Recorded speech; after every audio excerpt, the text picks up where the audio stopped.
Luca Donaggio, sesto centro stagionale quest'oggi contro un Arconatese che nel primo tempo vi ha un po' messo in difficoltà, poi nel secondo tempo siete riusciti a invertire la rotta e guadagnare 3 punti importantissimi in chiave salvezza. Sì, sì, ci ha messo veramente in difficoltà, soprattutto il primo tempo giocavano tanto larghi, quindi pativamo un po'.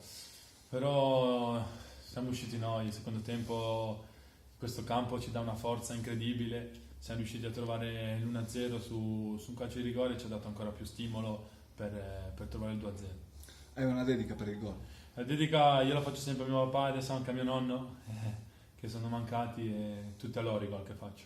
Prossima settimana, Luca, avete un impegno molto difficile contro Gozzano, testa della classifica. Che partita sarà secondo te? Sappiamo che andiamo a trovare una corazzata, però noi come Legnano abbiamo visto che fuori casa possiamo dire la nostra, quindi andiamo là e ci giochiamo la partita. Grazie.